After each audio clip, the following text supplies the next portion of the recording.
Imagine this. You open your laptop in the morning, ready to get productive with a coffee standing nearby. Maybe you're about to answer some emails and pretend that you have your life together. And then you see it. Your files have a weird extension. Every folder has a ransom note. Nothing opens anymore. And your computer basically says, "Congratulations, your day is now ruined." This is ransomware. And no, ransomware is not just a computer virus that locks your files. Modern ransomware is a criminal business model. These groups have developers, affiliates, negotiation portals, leak sites, support chats, and somehow better organization than some real companies. So first, what is ransomware? Ransomware is a type of malware designed to force you or your company to pay money. The classic version encrypts your files, but modern ransomware usually goes one step further. Before attackers encrypt anything, they often steal your data first. Then they'll tell you, "Pay us, or we publish it." This is what's called double extortion. So now you are not just asking, "Can we restore our files?" You're also asking, "Are our customer records, employee data, contracts, emails, source code, or financial documents about to appear on some criminal leak site?" And this is why ransomware is so dangerous. It takes the entire CIA triad. Confidentiality, integrity, and availability. It steals your data, breaks your data, and stops your business from working. And here's the scary part. Ransomware does not need to destroy everything to cause massive damage. If a hospital loses access to patient systems, people can be harmed.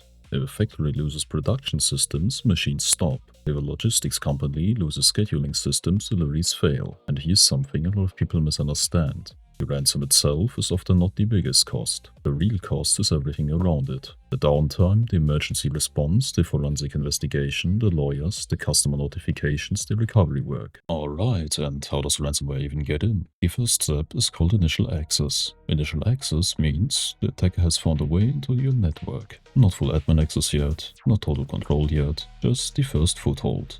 Think of it like someone finding an unlocked backdoor. Entry points are phishing emails, stolen passwords, weak remote access, exposed RDP, unpatched VPNs, or credentials bought from initial access brokers. They are criminals who break into companies and then sell that access to ransomware groups. Once attackers are inside, they usually do not encrypt everything immediately. That would be allowed in attackers one time. First, they explore. They look for users, servers, backups, domain controllers, file shares, cloud systems, and anything that looks valuable. Then they try to escalate privileges. One normal user account becomes an admin account. One office becomes the whole network. Then they often disable security tools, delete or damage backups, steal sensitive data, and only after all of that they deploy the ransomware. Now let's talk about money. There is the ransom payment itself. It can reach hundreds of thousands or even millions of dollars. A serious ransomware incident can include business interruption, emergency consultants, forensic teams, lawyers, cyber insurances, regulatory penalties, system rebuilds, and months of cleanup. For a large company, that can be extremely expensive.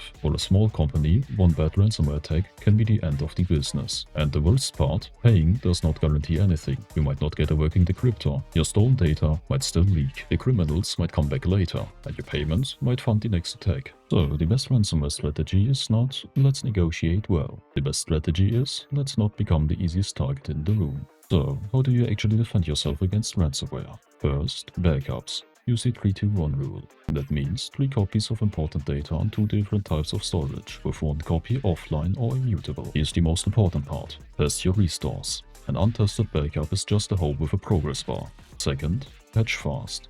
Especially VPNs, firewalls, email systems, remote access tools, and anything exposed to the internet. Third, use MFA everywhere. Email, VPN, admin accounts, protect all of it. Fourth, use least privilege. Normal users should not have admin rights unless they truly need them. An admin account should not be used for normal browsing or random downloads. Fifth, monitor your systems. You need endpoint detection, logging, and alerts. If attackers are moving through your network at 2 AM, your first warning should not be a ransom note. Sixth, segment the network. If only one laptop gets infected, it should not be able to casually walk into every server like it owns the building.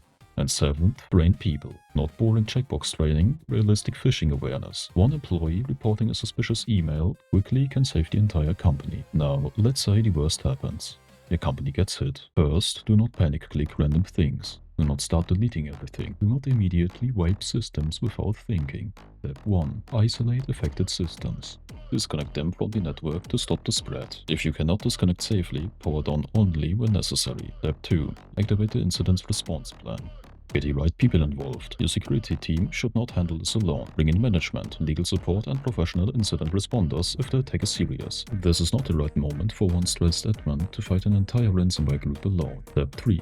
Preserve evidence. Keep logs, ransom notes, affected machines, timestamps, suspicious accounts, and network data. Step 4. Understand the scope. Which systems are encrypted? Was data stolen? Are backups safe? Is the attacker still inside? Step 5. Contain, eradicate, rebuild. Reset credentials. Remove attacker access. Close the initial entry point. Rebuild clean systems. Restore from trusted backups. Step 6. Communicate properly. In the United States, companies may need to involve CISA, the FBI, IC3, legal counsel, and insurance providers depending on the situation. In Europe, companies need to consider national CSIRT reporting, NIS2 obligations, and GDPR notification if personal data is involved. Now, who are the big ransomware groups? This changes constantly. Groups get disrupted, rebrand, disappear, or come back with a new name like a terrible Netflix reboot. But 3 names worth knowing are Villain. Villain is one of the more active ransomware operations. They target organizations across different sectors and use data leak pressure to force victims into paying. Akira. Akira has hit many businesses and is known for double extortion, stolen credentials, and fast-moving attacks. And there are many others to watch. The important thing for you to understand is this. Ransomware groups are not random hackers in a hoodie smashing a keyboard. They are organized criminal operations. They are constantly adapting. So,